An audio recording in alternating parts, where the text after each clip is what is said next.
G'day, beer fans, and welcome to the Third Pint Theory podcast. Kia Kia ora, Martin Bridges, joining me, your host, co-host Michael Donaldson, for yet another episode. I've lost track of what we're up to this season, but we have been going since like about January, and it's nearly August. I don't quite know how that happened. I was booking something in my calendar today, and it was going in August, and I'm like, that can't be. Yeah, no, and August is a reference point for the body of this podcast because we're going to be talking about Auckland Beer Week. But before we get to that, I thought it was worthwhile just recapping the New Zealand Stout Challenge that happened a week, by the time you're hearing this, a week ago. This is a really interesting event, and you were just saying off air that you didn't recognise a number of the Christchurch brewery names in the entry list. But just new people, I think. I was reading down I was listening to the announcement video, and it was obviously reverse order, and it was like, I don't know them, and then it was number 19 Brewing who won, I was like, I think I've heard the name, but I don't know much about them. Yeah, well, I'm here to help.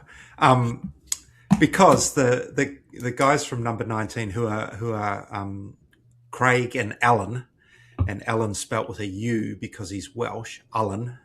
There are a couple of guys, they're neighbours in Christchurch, and it's just they are so new to brewing.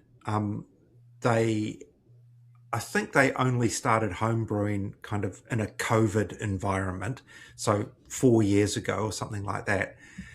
But you'll never guess, if you don't know this already, where their brew kit came from that they now have in the garage at, I think, Craig's place. He is number 19 of whatever street they're on. But they now brew on the old derelict brewing kit. So that's, I don't know if that helped them make a very good pastry stout. It's obviously that kit just knows how to make award-winning stouts. It's you just got to plug it in and away it goes. Yeah, just feed me the ingredients. And they so they're a couple of youngish guys. They might be in their 30s or 40s. I don't want to insult them by guessing. And they've officially been going probably about 7 or 8 months. I think they started late last year. Their first commercial beer sale was at the Dunedin Craft Beer Festival, which is November. So, so 8-9 months. And they won. I mean, this lineup for the Stout Challenge, I can't remember. It's a bit like the Smith's IPA Challenge. There's dozens of entries, and it's spread across Moon Underwater and Punky Brewster down there. So there's a lot of taps. But, you had your Urban Orts and your Parrot Dogs and any number of, I think Altitude were in there, Element maybe. But, there was a bit of a who's who of craft brewing. And number 19 Brewing won it with a beer called After Dark, which is a pastry stout, 8.7%, I think it was, which I think is actually a blend of two beers that they'd done. So that was clever in itself. And the People's Choice went to Gambit, and you might think they're another one you haven't heard much about, but that's another young fella, Ben. I've forgotten Ben's last name just off the top of my head right now. I'll put it in the show notes. I want to say Ben Gibson. In fact, I did a story on him in the most recent Pursuit of Hoppiness, so I should just look it up while we speak. but he had the people's choice, and he works quite closely with Sam from Derelict. I think they're reasonable mates, and I think Sam's been known to give him a hand. So, yeah, really, two small local breweries doing really well, which is great. Yeah, I think that whole Christchurch scene is quite possibly the most exciting beer scene in Aotearoa at the moment. I would postulate. So that's and I would love to go down for that festival sometime. I do like a good stout, particularly at this time of year, and those Moon Underwater and Punky Brewster are two awesome venues. So it's I must get myself down there one year. Yeah, I mean, it's interesting that you say that about Christchurch, and there's been a lot of media about the Christchurch rebuild post-earthquake and how things are really taking off and people are moving there. And I was having that exact thought a little while ago. So I've asked Tim Newman, who's the Pursuit of Hoppiness correspondent based in Christchurch. I actually asked him the other day to start work on a story about the vibrant Christchurch brewing scene. And there's been a lot of changes in it as well, with breweries buying each other, people moving, like Renaissance moving into the old Chinchilla, Old Eagle brewing, Bonnie Day starting up in Geraldine, there's Renegade, Gambit we've talked about, number 19. Lots of new breweries, lots of interesting things happening, and still really good stalwarts as well. Beer Baroness and Three Boys and Wigram and that lot. It's a great beer scene. It really is. So, yeah. And I know you're going to send out. We'll do a call back to Christchurch in the back half of the show. Stick around. It'll all make sense when you get there. But we're going to quickly switch cities, and we're going to talk Auckland Beer Week. Now, first of all, Martin, this Auckland Beer Week's a little bit inspired by what they used to do in Melbourne with their Good Beer Week there. And you've been to Melbourne? I have not been to Good Beer Week. You haven't? I've been to Melbourne, but never managed to arrange to arrive at the right time. It has been kind of on my every year. I'm like, I wonder if I could arrange to be in Melbourne for Good Beer Week. And as we were saying beforehand, it's kind of gone on a hiatus a bit. It grew up around Gabs, the great Australian, which then became Australasian beer spectacular, amazing beer festival in Melbourne, and Good Beer Week turned into this huge series of events around Gabs, which, as you will hear from the interview with Maree Shaw, the organiser of Auckland Beer Week, that is where the inspiration came from. Yeah. And I was lucky enough to go once, and I sort of hung out with Jeff Griggs, another beer writer, doyen really of the New Zealand beer writing and judging scene, and Jeff and I had a great time. I can't remember how many years it was now, but it was such a buzzy atmosphere, and Gabs was such a great festival back then. I think it changed over the years and lost a bit of its luster, but we thank Melbourne's Good Beer Week for inspiring Maree to sort of launch. I think it's a really ambitious project that she's taken on literally by herself. She gets a little bit of help, but it's a one-woman show. And every year I'm really impressed by what turns up on the program, how professional it looks, how well organized it is, like logistically, and like the maps and the setting out of the times and everything.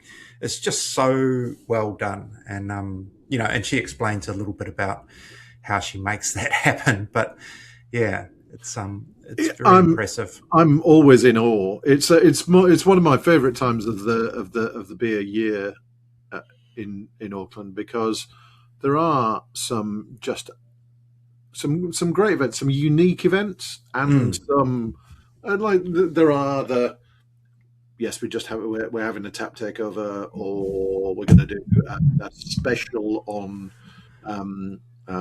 beer and sausages. Beer and pies, but then there are some great individual opportunities, like Altitude Brewing, obviously being very successful over the last year or two, but to be honest, rarely seen in Auckland, because it's a long way from Queenstown to send beer. So there's an Altitude tap takeover at the BBC tasting studio for part of the week. So that'll be a great event for Aucklanders to get around. And I think it's just the opportunity to get out and about and experience some new venues, experience some different beers, and hang out with some great people. Yeah, if I was still living in Auckland, there would have been maybe 3 off the top of my head that I remember. I was trying to scroll through the program, but I better concentrate on talking. But one was the Karamu Barrel Works tasting. I think, getting a chance to try those beers from Daryl Bryant under David Moyner's careful and astute guidance, I think that would be really good. That's a ticketed event. The long lunch at Twofold, I really like that idea. I've attended a couple of the old Sunshine Brewing long lunches that they used to have in September, and it's just a great affair. So I think that's a good idea. And Twofold have also added a second beer and oysters event. I always kick off at dark beer and oysters at the Lumsden, which is a kind of a fixture on the calendar. But now we also have a second event at Twofold, which is doubly good. The other one, and at risk of going into egregious self-promotion on your behalf, but I would come and do an ice cream and beer matching or beer tasting event at Giapo, the famous in Auckland. I don't know how famous outside Auckland, but very famous gelato bar, award-winning, etc., etc. And you are matching these beers with matching their ice creams with beer, and there's a little bit of a catch to it as well, isn't there? There is indeed. I'm actually drinking one of the beers as we record this. Which, for those who are on there, I don't know, it won't show up properly. But this is a beer from Two Bays, and we're using 4 beers from Two Bays, who are an Australian brewery, and they make only gluten-free beers. And the reason that is relevant is that Giapo is a gluten-free kitchen, and so I've talked to Gianpaolo from Giapo several times in the past about doing a beer and ice cream tasting, and he said, "Yeah, I'd love to do it, but the beers have to be gluten-free."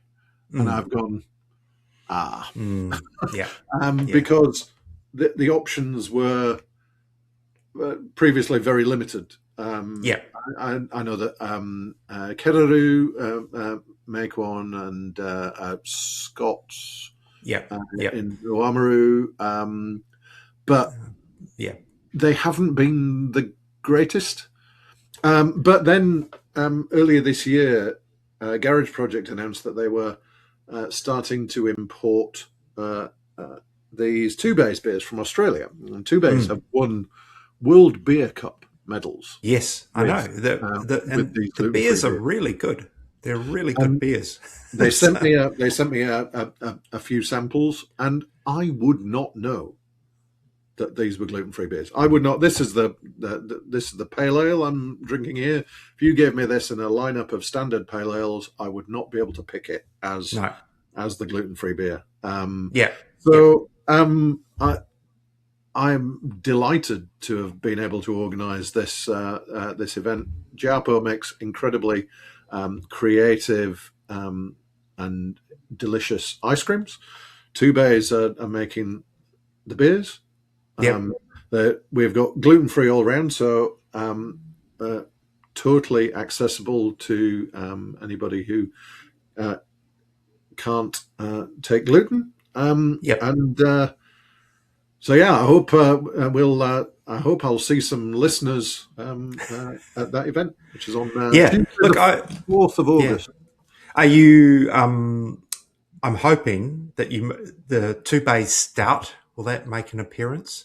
I think it quite possibly will, because I think that's a really good beer, and it'll go well with ice cream. Yeah, I think that I've worked my way through in research, in important research terms, about 4 or 5 of their beers, and they're all without a doubt top class beers. Don't just ignore the fact that they're gluten free. They are just really good beers that happen to be gluten free. And look, there's I've just it's occurred to me that there's a wee connection here between you doing Two Bays and the Auckland Beer Week being sort of inspired by Melbourne Beer Week, because the guy who runs Two Bays, who's Richard, I think it's pronounced Jeffers, Richard Jeffers. Well, his brother is Stephen Jeffers, who started Beer Week. So started Gab's Good Beer Week, etc. So, there we are. Yeah, there's another connection. But it's I'm really looking forward to running that event. It'll be it's a ticketed event, so people can jump on the Auckland Beer Week website, and that will give them a link to where the tickets are for sale. But the only slightly annoying thing about running the event is that it means that I won't get to other events that night, because there are some other. It's always, how do I get? But so we're remiss on the dates. We'll have them in the show notes, but it's the 1st to the 8th of August, I think. Yep, 1st to the 8th of August. And you're on a Thursday night, is that right? I'm on Tuesday. Tuesday the 4th is the beer and ice cream event. But so it runs from basically Saturday to Saturday. So it's an 8-day week. Kicking off with a cheers to 10 years celebration at Churley's on the opening Saturday. So, and they've brewed a collaboration beer with breweries from along the Auckland Beer Mile. Good for that event. So that should be that should be a great event. So I think it's going to be a great week. I just I'm not quite sure how many events I'm going to make it to, because there's just so many things. There are so many. So I think that's probably a good point to cross over to your chat with Maree Shaw, and you go over a bit of her history, as the former president of the Society of Beer Advocates, and and how Auckland Beer Week came about. So we'll do that now, and join you again on the other side. Kia ora, Maree. Kia ora, Martin. How are you doing? I'm doing okay. It's a sunny day. It's good. Yeah, it is. Is a bit of a thunderstorm last night, but Oh yeah, that was fun. yeah, that was fun. But a beautiful sunny winter's day in Auckland, and we're going to be talking quite a bit about Auckland in various ways at some point through today's chat. Yes. But I think we'll start off by really introducing you and kind of your. Well, let's start with how you got into decent beer. Where is the origin story? The origin story is quite nicely meeting my partner in 2004. Until then, I thought all beer tasted disgusting. And he introduced me to Max Copper Hop. It was a very tasty number, at least at the time. I don't know what my taste buds would think about it now. So we drank a bit of that and Monteith's Celtic back in the day. But I think the real turning point was when I discovered a one-off brew that Monteith's did, which was a Tripel. Again, I don't know what I would think about it now, but that introduced me to the Belgian styles, and I went down quite a long discovery process there. Yeah, I think it's interesting looking back at those days, because I arrived in New Zealand in 2007, and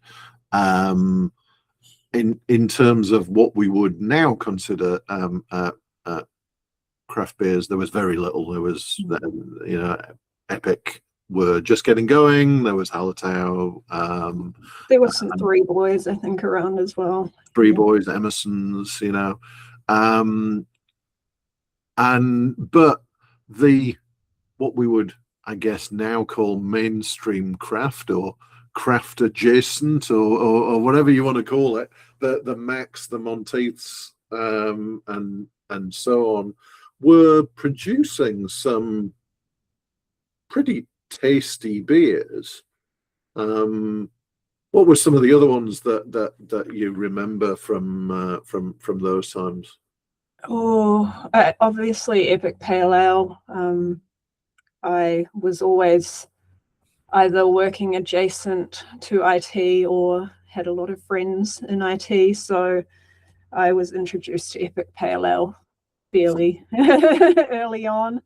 But again, I think Monteith's in particular they did a Doppelbock, and they had a few other seasonals that seemed to come and go. There was a bit happening at the time. So we definitely had a bit of that. Yeah, I remember the Monteith's Winter Ale used to be quite a pleasant beer. The Doppelbock, yes. Absolutely. Some of the Max beers I remember, Max, the fresh hop beer, I was just thinking in 2009 we went to our first Beervana when it was still in the town hall, and the Max stand was fairly empty, but they had Brugelé on, which was the fresh hop. So that I remember that being really good. And I probably didn't register it at the time, but I was also introduced to either His or Her Majesty from Yeastie Boys at that same Beervana. Wow, yeah, that's going. Yeah. I remember I worked at at least one of the Beervanas in the town hall, and I remember working on the SOBA stand in the town hall. So SOBA certainly existed back then, and SOBA's been a bit of a running theme recently. We spoke to Greg McGill the other week on this podcast about his involvement in starting SOBA, and a bit of a spoiler alert, we're going to talk soon to Stu McKinley, who from the aforementioned Yeastie Boys, but also was involved in those early days of SOBA. So, so SOBA is kind of, you are part of the story of SOBA, I guess. Tell us a bit about how you got involved in that, and then kind of where that led to. I guess my first interactions with SOBA were the Friday night catch-ups that would happen in Auckland quite frequently. I met someone at a tasting who told me these Friday night drinks happened and invited me along. Oh, there's a bunch of cool people here. Hang out. Eventually, probably took a bit longer than I should have, eventually signed up to SOBA. And yeah, it was probably a good few years of just going along to Friday drinks. We had a really, really good group of people around at the time that regularly showed up. And yeah, going down to Beervana in Wellington, it often coincided with the SOBA AGM.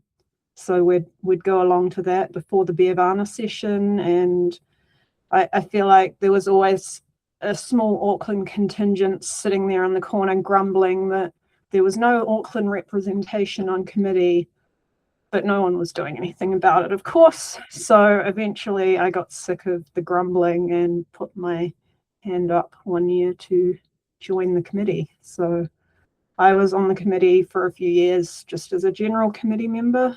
I think my role was to look after the regional coordinators. Ah, yes, I was the first Auckland regional coordinator. We weren't called regional coordinators when I started. We got that highfalutin title later on, I think. But and then I was doing both. I was both on committee and doing the regional coordinator work for Auckland. It was a lot easier when I was regional coordinator because we only had like about 3 or 4 venues that I could possibly take people to. But I think you kind of came along as that kind of expansion of number of breweries, number of venues, and so on. So that must have been a pretty interesting time to be involved with SOBA. Definitely. When I first joined committee, Dave Wood had just stepped in as president. There were people like Shane and I'm blanking on who else was on committee. Sorry if they're listening. But there was a good core group of people who had been on committee for several years, and then a few of us newbies. And at that time, we were still trying to get through some of the policy stuff, which I guess isn't that exciting, but getting a lot of core foundational things in there, setting up things like the regional coordinator portfolios, festival portfolios, things like that, really set things in a good place for when I eventually stepped in as president. Yeah. So how did that come about? The first female president of SOBA. Much like the joining committee, it was, oh, no one else is putting their hand up to do this, so should I do it? Do I want to do it? And I think Dave and probably Greg and a few others convinced me, yes, I should. I did put an ultimatum out to all my fellow Auckland SOBA members that someone was going to have to pick up that regional coordinator role because I was no longer going to do both. Yeah, that probably would have been a bit much. So I think that was probably maybe the high point of SOBA. Certainly in terms of activity and membership and so on. Yeah, around the time. We were at about 2,000 members when I was president. So I think that was roughly the peak. Yeah, because I think that, as you were saying, you've kind of been putting processes and policies and stuff in place. It felt like SOBA had grown up a bit, that there was this, initially it had been this organized but still slightly ragtag kind of activist type organization. But then I guess that must have been probably the early 2010s, was it, or whatever we call that decade, where craft beer in general in New Zealand was on this huge growth. We had kind of new breweries popping up all the time. A lot of the big names that we know now were starting around that time, and SOBA kind of rode that wave. Do you think? There was definitely that element. I think we still struggled, and to some extent I would say there's still the same challenge out there about some of the regions. There are obviously some regions who are doing extremely well, and they're very lucky to have some of our favorite breweries tucked away in them. But there are still spots in Aotearoa where you can't find a nice beer. But in general, it was definitely a boom time for us. There was a lot happening. There were a lot of events. There was a lot of interest in craft beer. Yeah, there were the national homebrew competition was probably kicking along at that point. It was still very, very big. I did a lot of data entry for NHC. That was always good times. I was going to say I didn't necessarily get to taste the beers, but I did, because Jeff Briggs would go, "Oh, this one's going to score really highly. You should taste it." So I think I got a better experience because I got to read the score sheets as they came in. And if one sounded interesting, I go, "Oh, has anyone still got a little bit of that around? I'd like to try it." So I got to try the good ones and avoid ones like the fish beer. Yeah. The meat beer, I remember. What was that meat beer? I remember that one year when I helped organise the national homebrew competition, and you were doing data entry and making sure that was kind of part of the deal, was that we had to make sure that you got the good samples. Go to the data entry table. Whoever was doing imperial stouts, yep, send them my way when you bring up your score sheet. Yeah. I know that was an important part of the whole process. So, what were some of the highlights, I guess, for you as SOBA president? It coincided with me, well, sort of half president, half not, the timing wise. But the first Gabs in Auckland was actually the day after the SOBA AGM, when I was elected president. And that also coincided with something else we're going to talk about very soon, which was the very first Auckland Beer Week. But definitely a few other highlights. With the work with the regional coordinators, we had some get-togethers around the country where we got all the regional coordinators together, did a bit of planning, did a bit of socializing, which was a great opportunity to get around and meet people. Before I was president, we had a very brief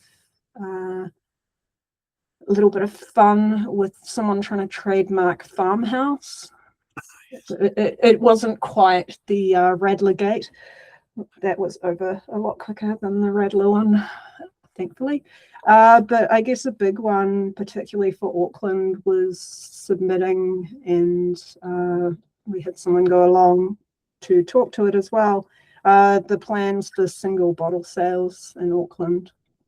That was obviously going to have a huge impact on craft beer. It's how we source most of our craft. Yeah, that's quite. I forget about that controversy at that time, with the licensing laws and this idea that you wouldn't be able to buy single bottles, because at that time, it was the 500 ml bottle was king, and the council had decided that people buying single bottles of beer was bad, for complicated reasons, which are probably way too boring for this podcast. But it didn't happen. I think partly, hopefully, partly due to the SOBA's there was a lot of back and forth, and I know different parts of Auckland, I think, tried to enforce it. And I had friends out in South Auckland saying their local was taping bottles or cans together so that it wasn't a single, you were actually buying two, so it was okay. Yeah, those were I think that was,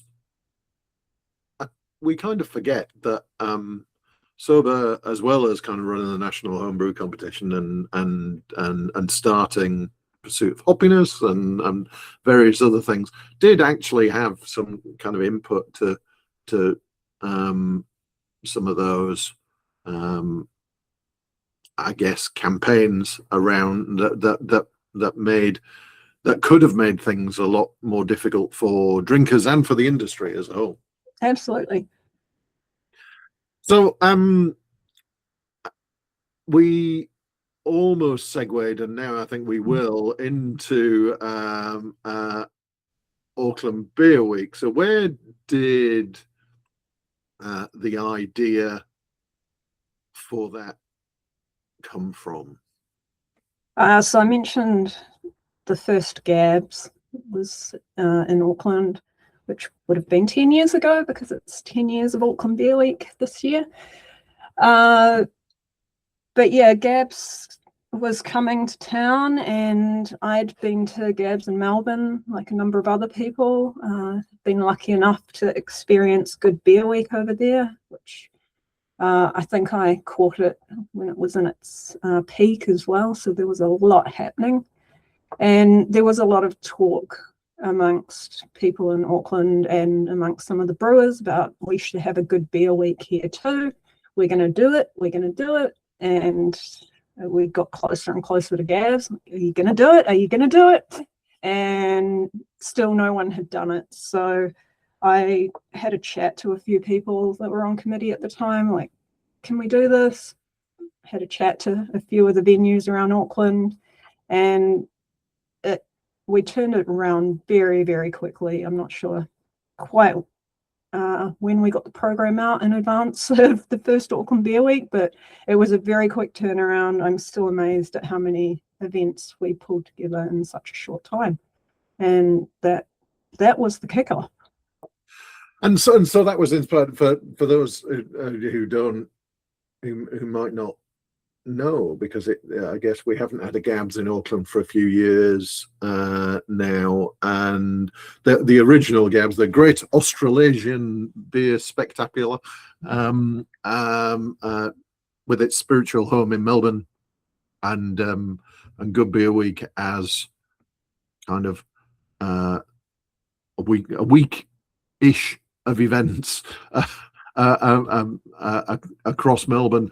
Gabs obviously spread across different states in Australia and then over here. So what happened in that first beer week? How many events roughly do you think we had in the first beer week? I really should have looked at the program, because I do still have one floating around somewhere. Let's say there are about a dozen.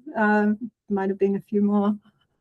Bit foggy on the details at this point, but certainly one of the big draw cards was that with SOBA's support, we had buses running to get everyone to and from the city to Green Lane, which was where Gabs was being held. It was very, very popular, especially for the day sessions. You'd finish up on the Saturday, and then I think we dropped everyone at Vulture's Lane. And I want to say it was free wings with beer or something like that, but it was good times. Good times on the bus back to the city. I remember I remember those buses picking up around the back of what was then Britomart station and running out to Green Lane, and that was I think since then, that's 10 years now. We're celebrating the 10 years of Auckland Beer Week, and it isn't just you, is it? But it kind of feels like it's primarily you that has kept it going for 10 years. I am the chief cat herder. So I do have some help from a couple of people. My good friend Nick came on board several years ago doing the design. So the printed programs that you see, he does all the design and artwork for that, and also the posters. And then Phil Murray from Bureaucracy helps me out in terms of renewing the domain, making sure the website's up. I still do all the data entry for that, which is quite painful. And yeah, he also organizes the printing of the programs for me. But the rest is me herding cats, as I like to say. And it's quite a long process putting together Auckland Beer Week. How far back did you? So for this year, how far back did you start? I hope that I started emailing February, March. Some years I'm better at doing it sooner than later. But I do try in the first part of the year to at least give everyone a heads up about dates, and to start thinking about it, so that when I then put a call out in April, May to say this is going to be your deadline, they've at least had some pre-warning. No matter how much warning and deadlines I enforce, there's always some panic a few days after the deadline. Can I still submit an event? Is it too late? Brewers are notoriously really good at making beer, not so good at being organized. Correct. I do feel like this year's been slightly better than some other years. There were only a couple of panicked late-minute responses. So kudos to anyone who sent me events this year and got them in on time. So we said this is the 10th anniversary. You've managed to run Beer Week every year for 10 years, and the observant among us will realize that also means there was a Beer Week in 2020 when the world was a bit of a different place. I have a feeling I was about to send out my heads up, these are the dates, right before we went into lockdown. So then it was okay, might put a pause on that. I don't know if I had to change the dates or not, but somehow we were out of lockdown, had Beer Week, and then a week later we were going back into lockdown. If I just planned the dates slightly differently, it might not have happened. But it did. It did. And it was, I think it was especially sweet because, you know, we'd been in lockdown, and we got, not only did we get to go outside, but we got to go and have beers with with other people, and there were events. There were, and I think it was also a bit of a turning point for Beer Week, because obviously Gabs couldn't happen due to COVID, and it proved that Auckland Beer Week could be its own standalone event.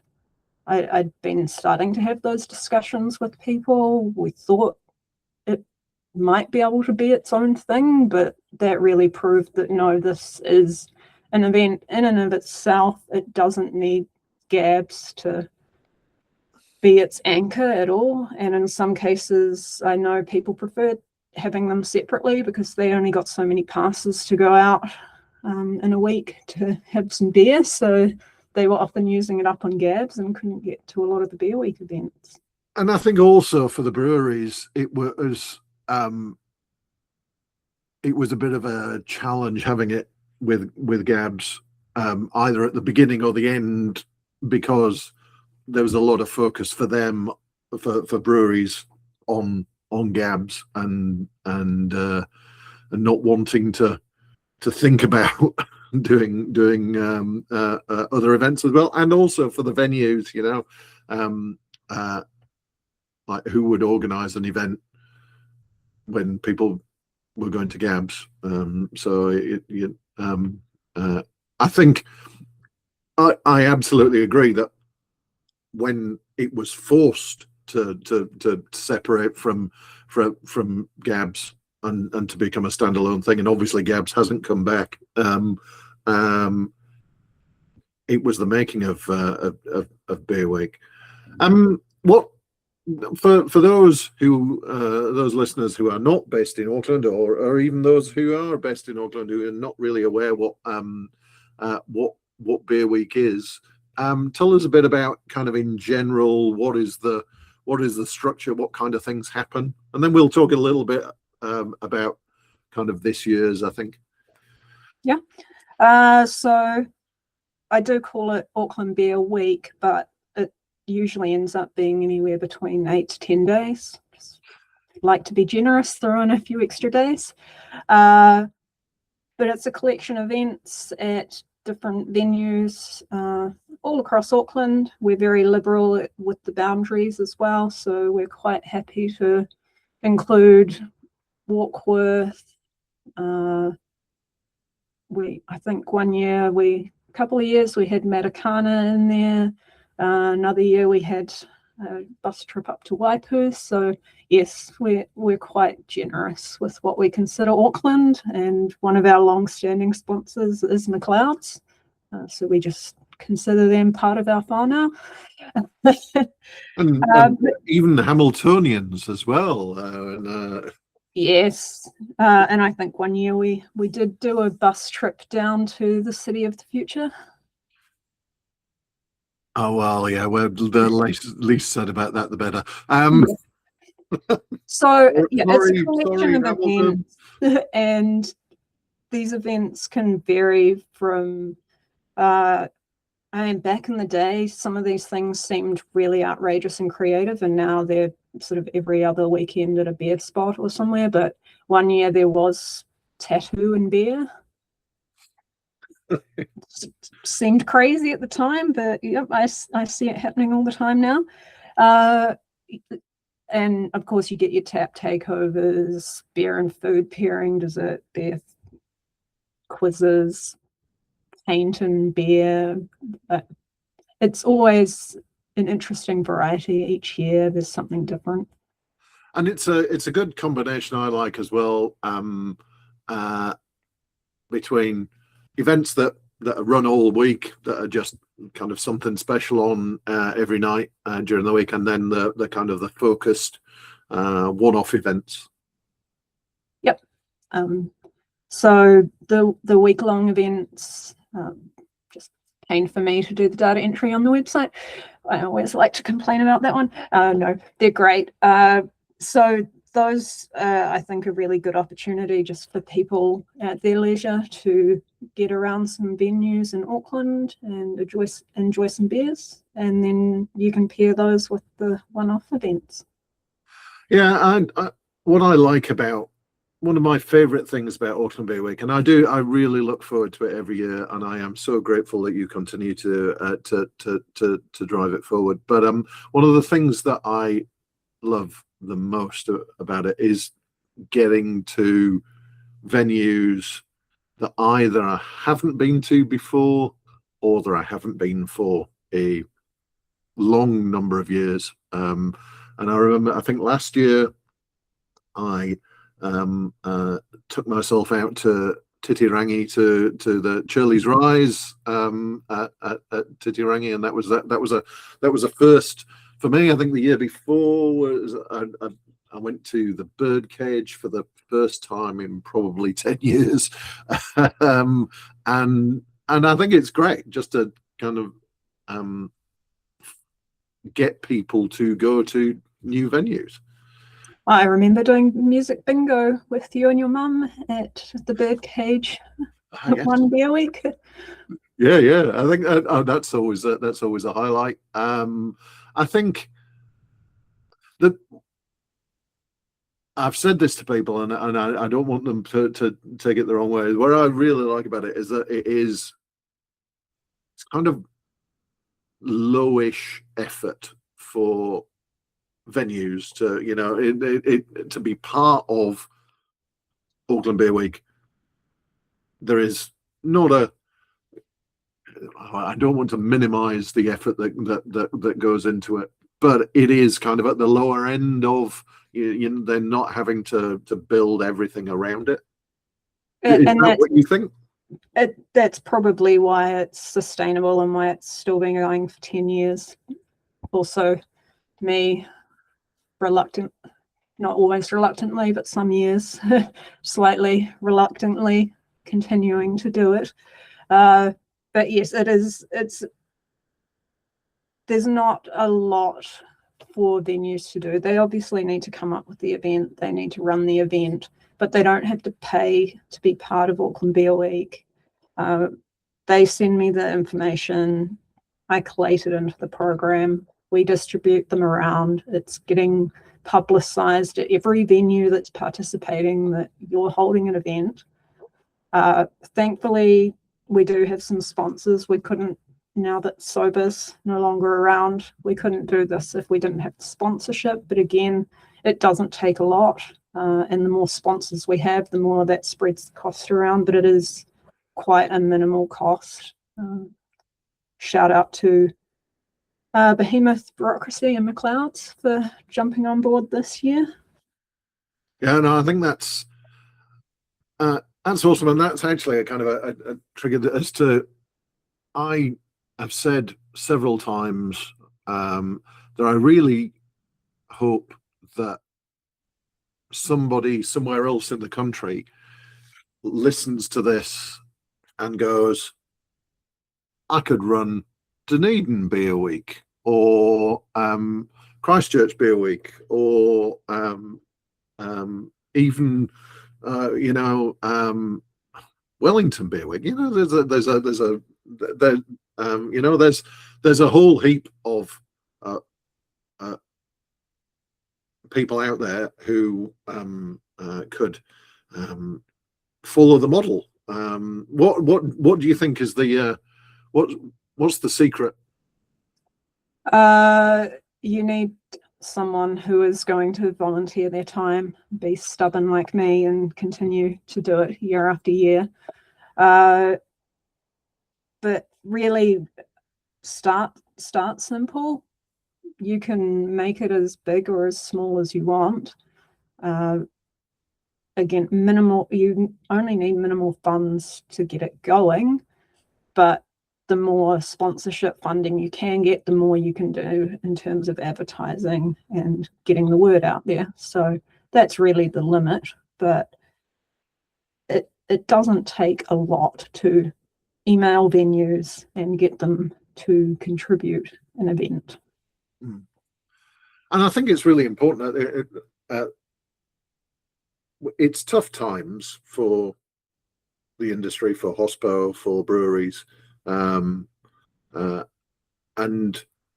think something like Auckland Beer Week is a really great boost for them. What do you think is the kind of the state of the industry, particularly in Auckland at the moment?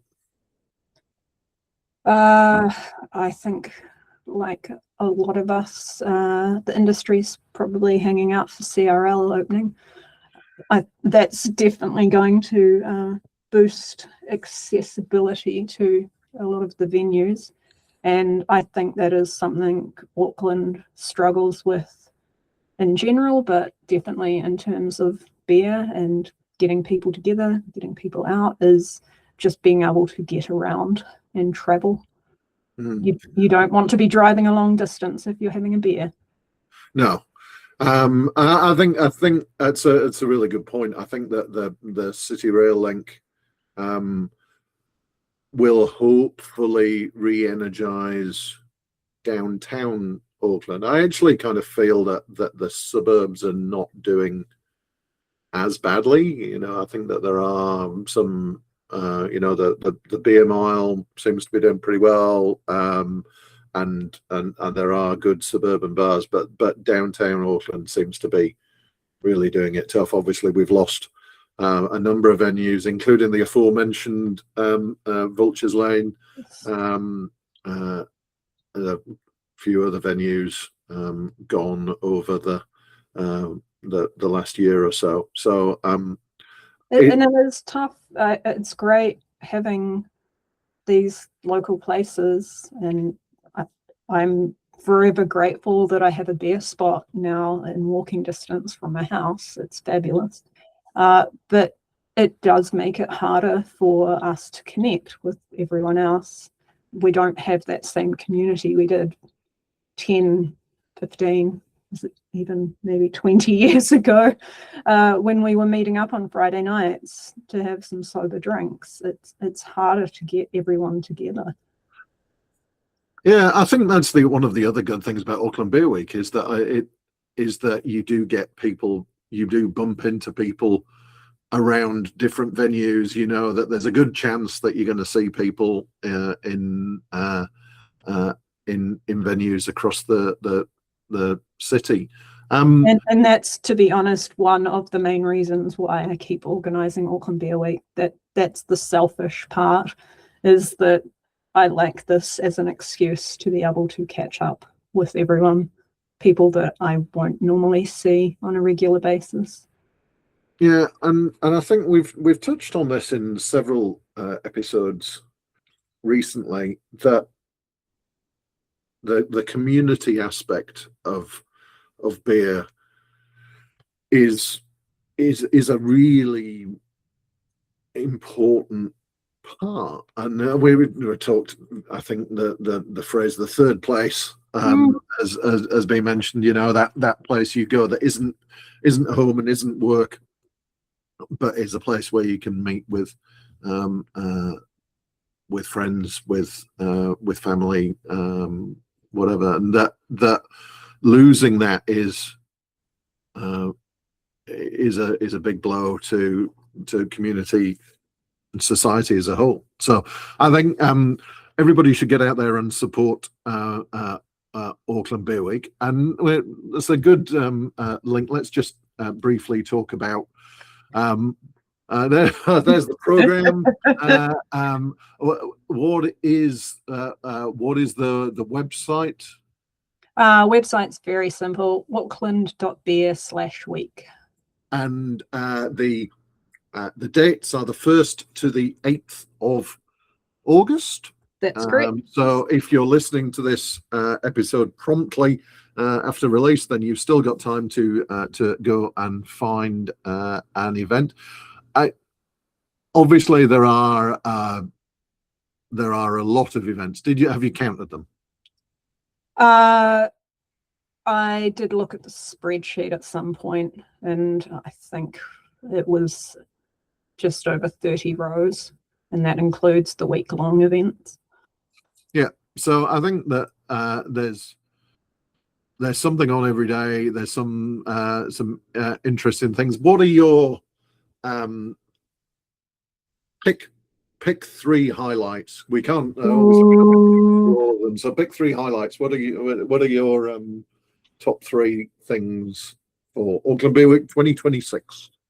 The geeky part of me is very excited about the Lord of the Rings quiz night, so that's in my top 3. I've already got that. Sorry. Where will people find that? At the Dirty Potato. I think that could be my new venue for this year. My new venue too. I popped in there to deliver programs, and I will look forward to talking Lord of the Rings and probably drinking a pint of Guinness. Anyone who is planning to come along, I have already been forming my team. Be warned.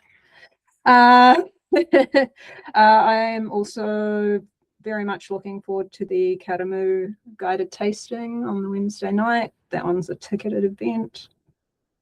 And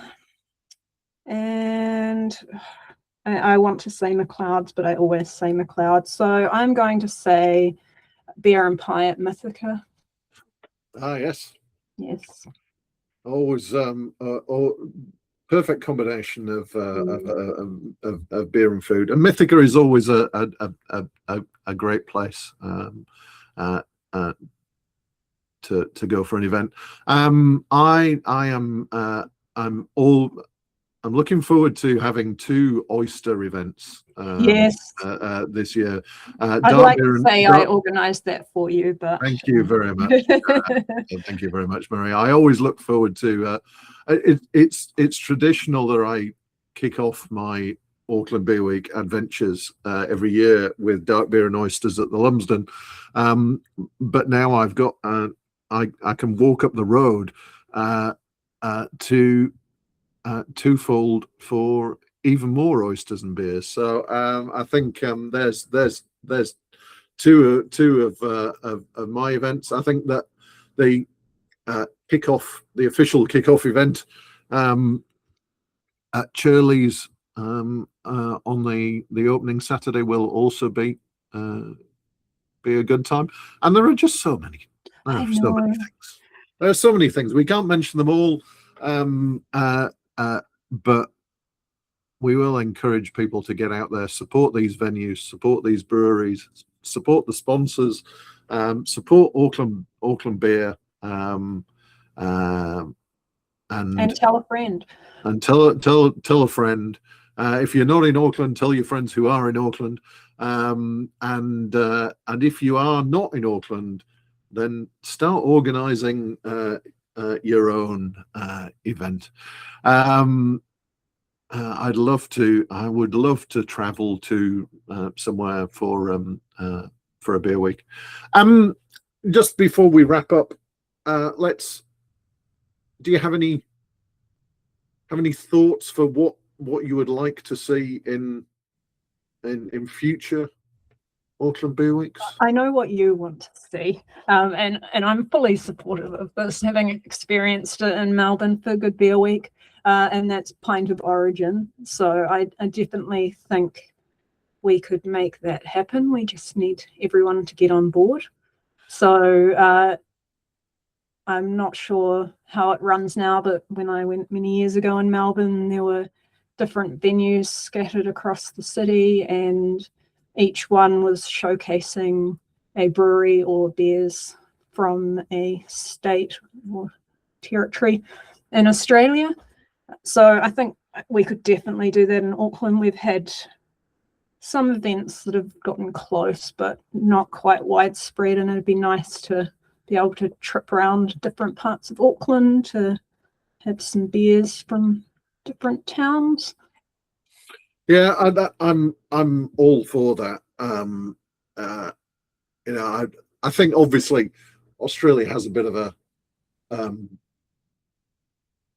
advantage in that they have size and number of breweries and so on. And Melbourne's a bit of a bigger city than Auckland, but we start small. We can get a tap takeover in different venues with different cities.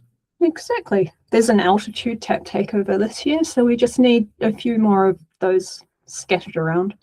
Yeah, Let's hope that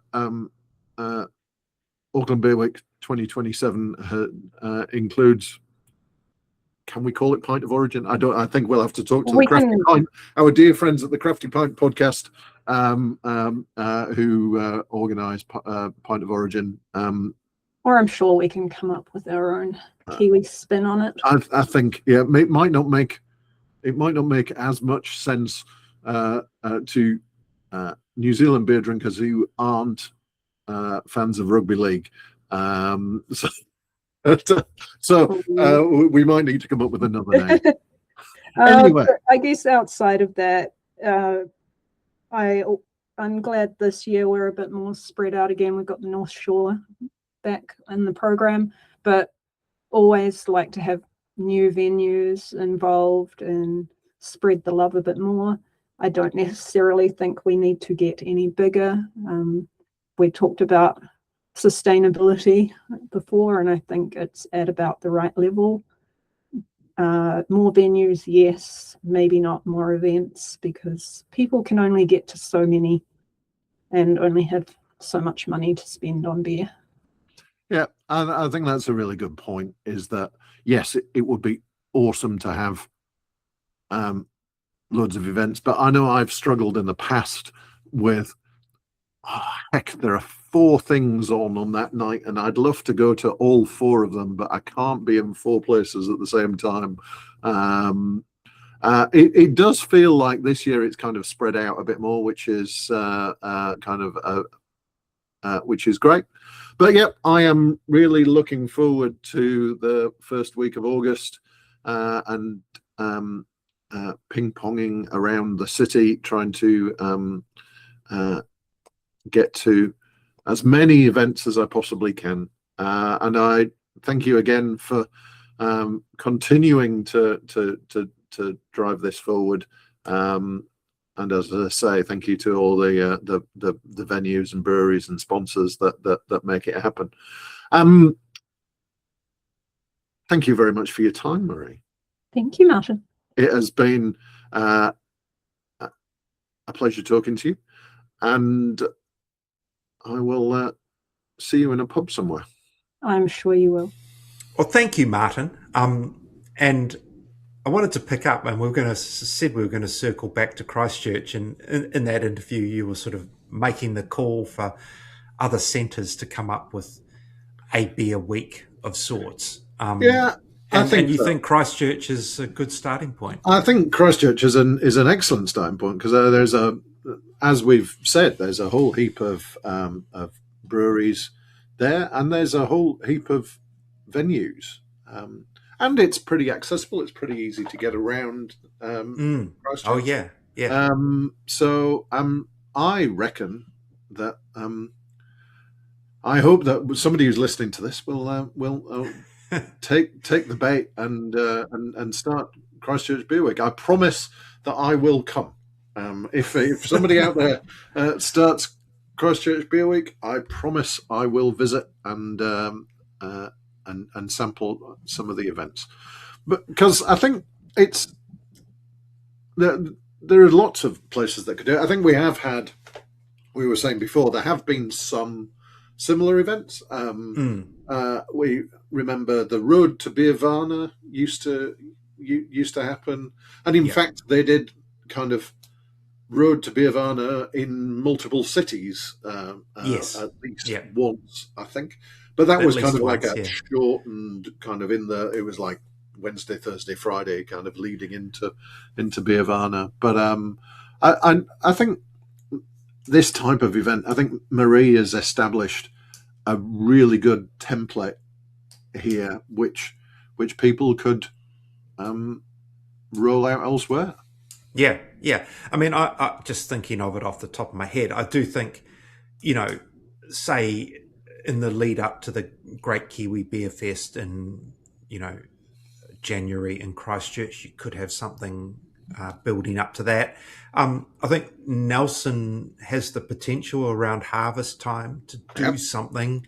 That window has never really been properly harnessed, I don't think, when there's always people from around the world coming into Nelson for a very brief window, and NZ hops do stuff, and some of the other independent hop growers do stuff, but there's nothing that, Garage Project run their Harpy seminars, on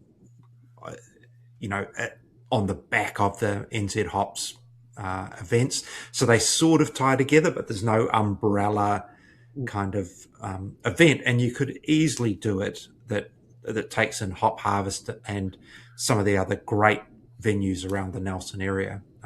That's definitely one, and it could be something in Wellington too, in the lead up to Beervana.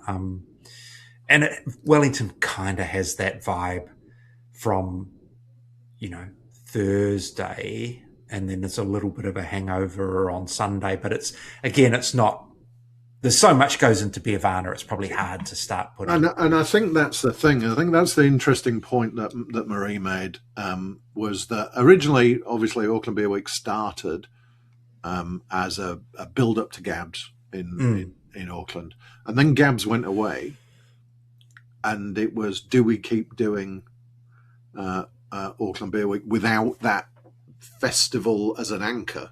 And actually, I think it made it, being separated from, possibly separated from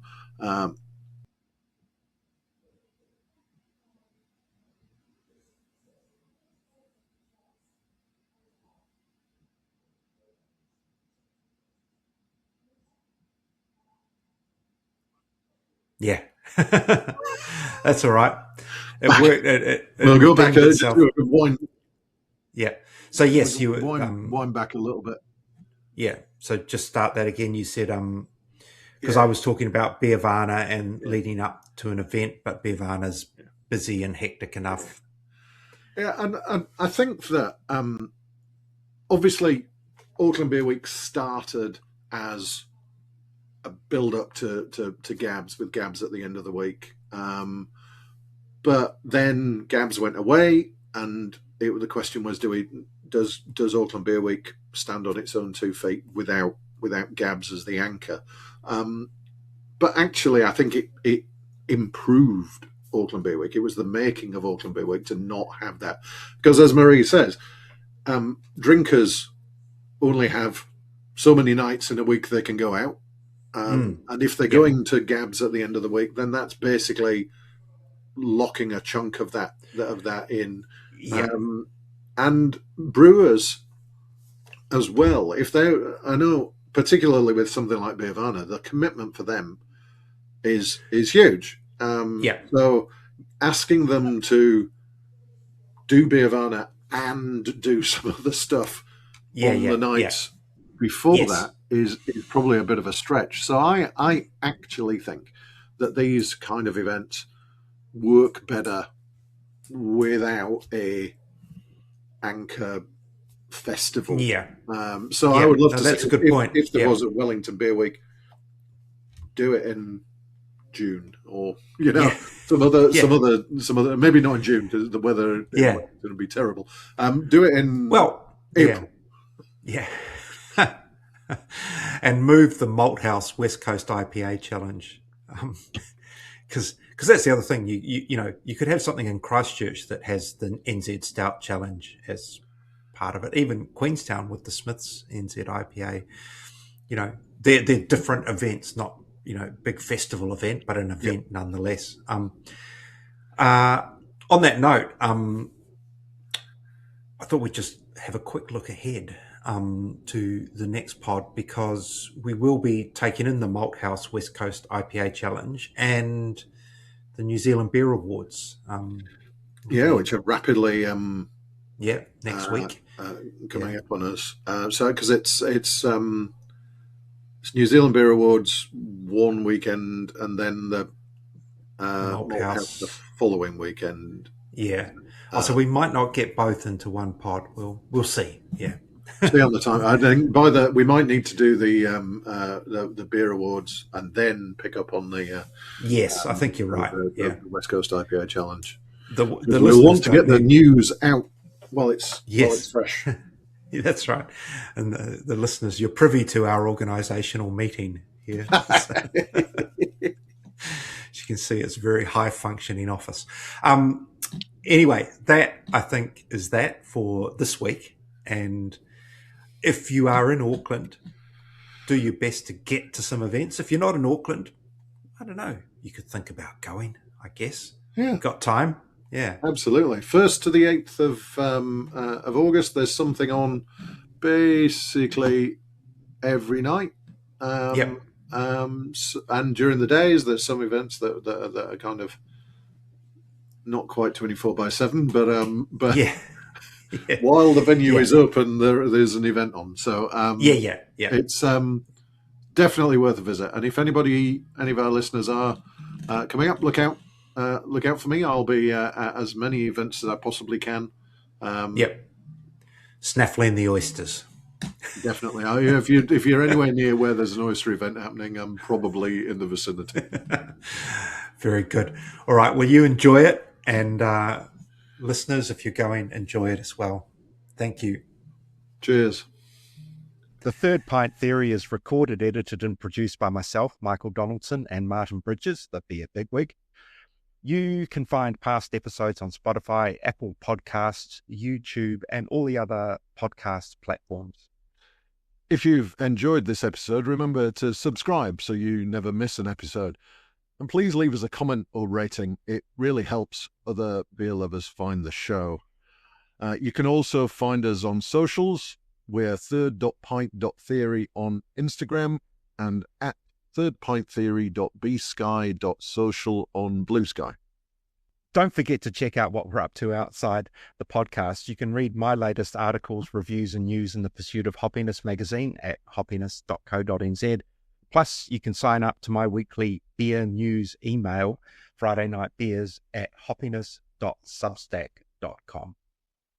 And if you're a brewery, bar, or restaurant owner looking for help with making the most out of craft beer, you can get in touch with me at martin.bridges@beerbigwig.com. I can help you with beer lists, events, tastings, or other ways to help you make better beer decisions.